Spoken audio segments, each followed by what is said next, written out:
Hello दोस्तों, मेरा नाम है पुष्कर और स्वागत है आपका ओला वाली वीडियो में, जहां पर आप देख सकते हैं कि ओला चला रहा हूं और ओला में एक अजीब सी आज आवाज़ आने लग गई है।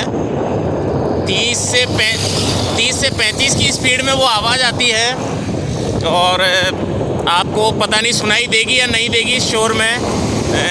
आज तो थोड़ा सा लग रहा है ऐसा अजीब सी, बहुत ज़्यादा तेज़ सीटी की सी आवाज़ आ रही है। विसिल नॉइज़ बहुत ज़्यादा आ रहा है। आप अगर सुनने दें तो सुन लें।